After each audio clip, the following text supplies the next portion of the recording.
We are Tottenham TV, Leeds 3, Tottenham 1. Josh, and same old, eh, mate? What did you make of that? Yeah, I know. It's today is no surprise, but today is a catalyst and a reminder of everything that's wrong with this football club.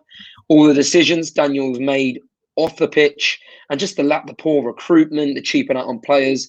And today wasn't a reflection of the players' attitudes; it was a reflection of how average they are past Kane and Son. It was woeful today, and the worst thing I can say is I'm not surprised. I'm not surprised at all. Yeah, I mean, how many times have we been in this position where we go into a game just after a rival, in terms of, somewhere in and around us fighting for the same thing, has dropped points, and we've had the chance to capitalize or close the gap or overtake or whatever it might be, and we've then gone and put in a performance like we have today? How many times since what?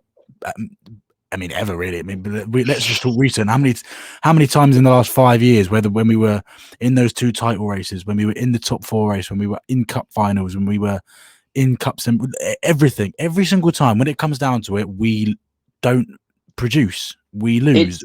It's the same old every time. It's Groundhog Day. It's Groundhog Day, but it's not just this season. It's been for the past 5 seasons, even under Pochettino. I can't get over, like, today again. Leicester dropped points yesterday. Perfect time to win.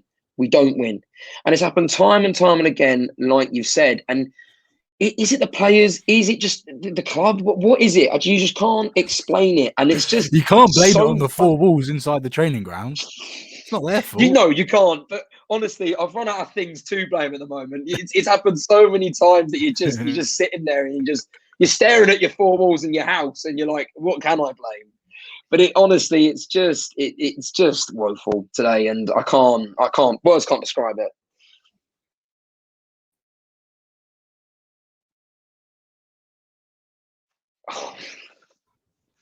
That's all right. Joe will help us out. There we go. It's all right. I have to disagree a little bit in terms of what you said about the attitude. I thought the attitude today was quite honestly appalling. Really, really bad. Yeah, the attitude was awful. Yeah, but is it a reflection? The application, the attitude is awful, but it's just also a reflection of those players as quality. Because with attitude, quality comes with attitude as well, and the best players will have the best attitude. So it's just a reflection of their quality. But then even like Dele Alli was amazing. Dele Alli played really well today. He was really good, but he got taken off, and his attitude was spot on today. But he just wasn't, and he got taken off. Like, I don't understand why. Everything, his energy was really good. His runs, it was one of the best Dele Allis we've seen. He was making things happen, yet Ryan Mason took him off. I'm not going to blame Mason. What's the point? The guy's been in charge for 5 minutes. He's never been a manager before. What's the point of blaming him? It's not. Whilst some of the decisions today might have been his fault and his decisions, he's going to get them wrong, and we have to accept that. And that's the price you pay when you bring somebody like Ryan Mason in. And once again, it's a reflection of Daniel Levy, isn't it? It's a reflection of Daniel Levy's decisions. Ryan Mason's been really out of his depth today, and his substitutions against Man City, and again today, weren't spot on. But it's not his fault. It's Daniel Levy's fault for putting him in that position. Why would he do that? You've got Jose Mourinho, who obviously has only ever lost 1 cup final. He's beaten. The only time Pep lost a cup final was against Jose Mourinho. The games he had the upcoming. He beat Southampton, Jose Mourinho, in the reverse fixture. He beat Sheffield United. He beat Leeds. We only just lost the Wolves in the 90th minute. He obviously lost to Leicester, but they're games he could have easily won. And why would Daniel Levy sack him with just so close to go? And it's not Ryan Mason's fault. It's Daniel Levy. Mm-hmm. So it's everything about Tottenham and behind the scenes is awful. Everything about Tottenham on the pitch and in front of us is even worse. Or maybe not worse, but just as equally as bad. It's such a shame. I've said this all along. 3 games to go after today. If we had won, it would have been nice. Something to fight for.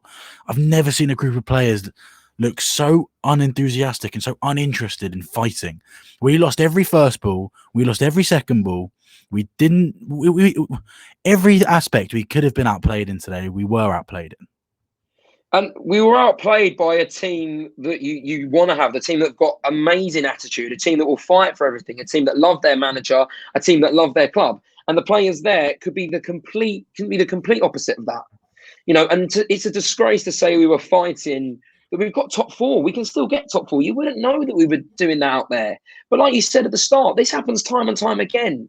And it's been more this season. And I just feel like it's such a reflection of where this club has been, that 2 years ago today, we were winning a Champions League semi-final and this club was probably at its peak. The fans, the players, everyone was loving it. And then 2 years later, on the exact same day, we've just lost to a newly promoted Leeds United side with players that aren't fighting for the club, aren't fighting for the manager or anything, any aspect of a football team. And we couldn't be further away from where we was in just 2 years. And it's honestly, it's heartbreaking. It's heartbreaking to sit there and say that. What do you think needs to change? And besides Daniel Levy leaving, because I don't think he will. Oh, I mean, I don't think he will. It's so hard to sit there. What needs to change? It's just. What would be your first thing to check on? What's the first thing on the agenda for you? It's the obvious, isn't it? It's a manager. A manager, yeah. Yeah, that's obvious. We don't even have. You forget we don't actually have a manager technically at the moment. At the moment, we have a manager who's managed 3 games, or 4 games, and we don't. So that's the first thing I'm checking off, is a manager. Then I'm clearing out just deadwood players. We need a whole new defence. We need to get rid of players, man. And that's the biggest issue, though, that goes unhighlighted with Spurs, is Daniel Levy doesn't get rid of players. Yeah, he holds on for them. Yeah, 30 mil for he wants 30 mil. He wanted 30 mil for Toby when his contract was running out. He still probably would. He's going to ask for 20 plus for Serge Aurier. Who's going to want to pay that for some donkey right back? No one. We always focus on his inability to sign players, but his inability to offload players is just as criminal. You've got people like Serge Aurier, who for depth probably shouldn't have been, because we had Doherty, but even then, Doherty's not very good at all. Aurier's not good enough. Alderweireld should have, signed the contract, but still not good enough. Dyer should have gone. Everyone in that team should have been. There's a lot of players that should have gone ages ago, and they just haven't. And this season, I hope we get rid of those players. We need a massive rebuild like we did under Pochettino. But it's just if Daniel Levy is going to get rid of Pochettino. Yeah, we should have just kept Pochettino, but he wasn't. And that's the thing. At the time, everyone was. Pochettino was in an awful run of form. For the whole sort of that season and before, he wasn't great. They've given so much to this club that why didn't we just stick with him and see it out? But the thing is Daniel Levy saw Pochettino not doing well and knew he'd have to rebuild, but he thought he'd be clever, give it to Jose Mourinho so he wouldn't have to rebuild. But the reality is even with a manager that's won as many trophies as Jose Mourinho, it doesn't matter. You've still got players that aren't good enough and haven't got the right attitude. And now he's still got a rebuild. He's actually lost more money because now he's got to pay out on Mourinho as well. Yeah, he had to pay to bring him in, paid him a fortune to bring him in, bought the players that bought players, let's just say, we'll just leave it at that. And then he sacked him. And he's going to have to pay more money. Now he's going to have to pay money for a new manager and then rebuild the squad. Exactly. And honestly, what a clown.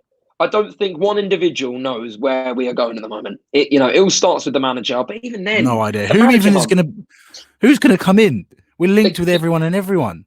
No one knows. There's 20 managers who we could possibly be linked with, and no one has a clue. I don't think Daniel Levy has a clue who he wants. He said he wants a new manager in the season. What? The end of the season's 2 weeks away now? Am I right? Or was it 2-3 weeks away? Yeah, something like that. Who are we going to get in that time? And to be honest with you, does anyone on that list excite you, really? No, really the only one that even remotely excited me was Nagelsmann about 3 weeks ago, and then he's gone to Bayern, and now all of them are ridiculously underwhelming. Yeah, absolutely underwhelming. Who would you even? I read that list, and none of them think sitting there and think. Sorry, yeah. No, I was just gonna say, who do you even? Yeah. What you asked me if any of them excite me, and the answer is no. But if I ask you, who do you want? Who would your pick be? I don't know. Honestly, I don't know. None of them. Even Brendan. I sit there and I say, let's think of Brendan Rodgers. We're not going to get him, but even then, Brendan Rodgers has his faults, and he's not someone that gets really excited. It's like, Brendan Rodgers. And also, Brendan Rodgers is doing a good job because he's massively backed, and their recruitment is fantastic. Leicester's recruitment is phenomenal. Our recruitment is the complete opposite of what Leicester's is, and you can imagine what Brendan Rodgers is going to do there. And Leicester are a club that we want to be, but they're miles ahead of us. Ten Hag again, he sort of got me excited, but he's gone now. Now I know there was rumours that maybe not to rule him out, but he's pretty much gone. Yeah, and apart from that, Allegri with his, he's a winner, but does he play the football that excites people? I tell you what, this will never happen. This will never happen, right? But the one manager that if we could, I'm not even going to say Conte. Yeah. Conte is a manager who's severely underrated. He does a lot with. You look at Chelsea. He had a Chelsea team that came 15th. That were 15th at one point under Mourinho, and he's brought in inherited. I mean, he won on the league. Conte would be a manager we would really want. I think he would do well with like recruitment and with like bringing players in. But are we going to get him? Would he want to leave Inter Milan? Why is he going to want to leave Inter Milan? No, I don't think we'll get him. Not at all. It's just that's the dream, isn't it? We'll end up with the bloody Charlton manager at this rate. Yeah, honestly. I mean, he might be. I don't even know. Who knows? Who knows at this point? I mean, out of all the underwhelming ones, I like Potter, but that's about it. I'm not that fussed. Potter's Potters will play good football, and I think it was someone like Kane or Son, they'd be a lot higher up if their forwards could actually score and be clinical. But at the same time, it's still not asked. It's honestly, it's an awful time for our football club, and I think no one knows where it's going, and we can only pray. We can only pray. Josh, what do you think for the rest of the season? I know there's pretty much nothing to play for. 3 games. What do you want to see in these 3 games? I think, I mean, I sat there and I said to someone yesterday, I was like, we'll lose to Leeds. You know, we've got a manager, Bielsa is one of the greatest tacticians of all time, coming up against Ryan Mason, who's only managed 4 games. We're going to lose. I think Leicester, we've got a chance against. Who have we got after? No, sorry, Wolves. Sorry, who have we got after Wolves again? Who is it? It's Wolves, Villa, and Leicester. I think Wolves and Villa. I think Wolves and Villa will win, but I think we'll lose to Leicester. Europa League, I think it's the best thing we can hope for. We've still got a chance of that, especially if. Oh, lucky us. Yeah, I know. Exciting, isn't it? Europa League, that fantastic new stadium. I mean, one thing that I cannot even stomach to think of is the Conference League. Honestly, that makes me feel sick thinking of that for next season. Yeah. Like, just the thought of being in Maybe we'd win it. Oh, get in! Wow, what a trophy! On that, someone come up, but really, I don't think we can complain about whatever we win at this rate. No, well, yeah, we'd take anything at this point, wouldn't we? Honestly, it's depressing. It's depressing. Who knows where it's going to go? Hopefully, this time next season will be a little bit better. But honestly, at the moment, it's not looking like it, is it? And we're all just abject.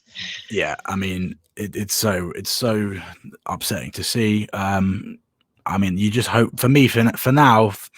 I'm just hoping we get a half decent manager, and I'm hoping that half decent manager is able to convince Kane to stay. And if Kane goes, that's it. I'm done.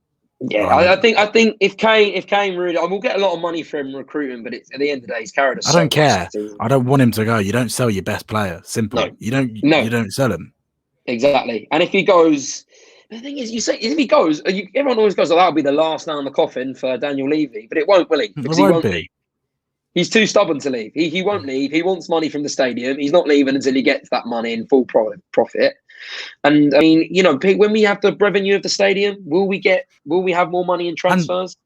Probably not. And look, if I'm being honest with you as well, just going back on the game as well, today's game, until these players, for a start, learn how to do the basics or relearn how to do the basics, we won't go anywhere. It's actually really worrying that these professional footballers on all this money can't do the basics of passing to each other and things like that.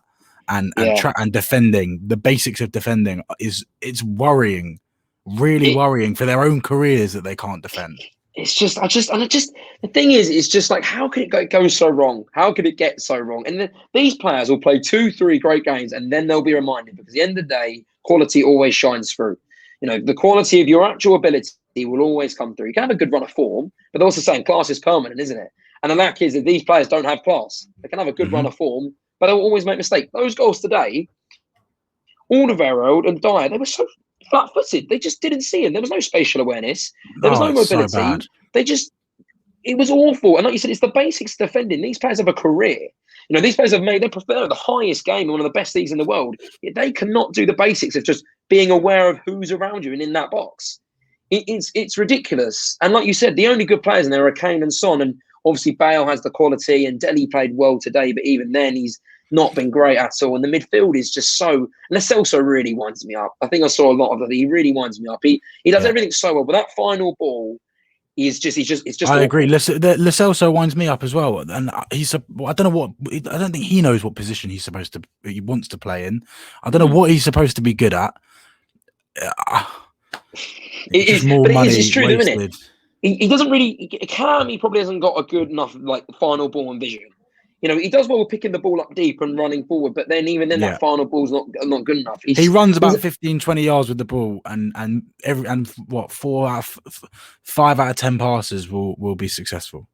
And it's so Not good frustrating enough. sitting there. You can sit there and say, just get the ball, but then they're either the wrong pass, they're either haven't got enough power on it, and they go to the opposition. Yeah, mediocre. He is just mediocre. He is not the player that we A, thought he was, and B, he's just not going to take us to the level that we want to be at. I want to be at the top, fighting with the best, and that players. A lot of these players just aren't good enough. He is one of them, unfortunately. Do you think Højbjerg is good enough?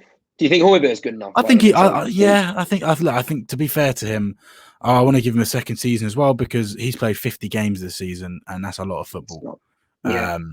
So I'd like to see him under a proper coach as well. Same for a lot of these players. To be fair, I'd keep Lo Celso and see how he does under a proper coach. But at the same time, I think he needs to figure out his position, and I think he needs to improve in a lot of areas. And I think he needs to start getting some goals in the game, some assists. It's just I mean, it's not all on Lo Celso. There's on the rest of the team, but it's definitely not. You've highlighted Lo Celso's performance. I think was particularly poor today, but everyone there, they were all poor. Dele Alli played well today. I think Dele Alli he played a good game, and he had those moments. I think the assist to Kane that should have been a goal was really good, and he unfairly got taken off. But again, that second half, like I thought we played okay after we scored that first goal, and then it was an awful defending mentality. It's all mentality, mate. It's exactly. And the second half, it was awful. There was no fight, nothing there, and every single one of that player on that pitch has a lot to answer for. But again, Daniel Levy, and it comes back to the lack of recruitment and average players. And, that's where the butt ends at the end of the day. And once he can sort it out, hopefully we can see a bit of improvement. A lot needs to change, mate. Josh, thank you very much for joining me. Hopefully, it gets better from here. But comment, subscribe. Yeah, go on. No, so hopefully next time it'll be under better circumstances next week, hopefully. But listen, comment, subscribe. Let me know in the comment section your thoughts on the game. And as always, come on, you Spurs. Thank you very much, Josh, for joining me. Sorry.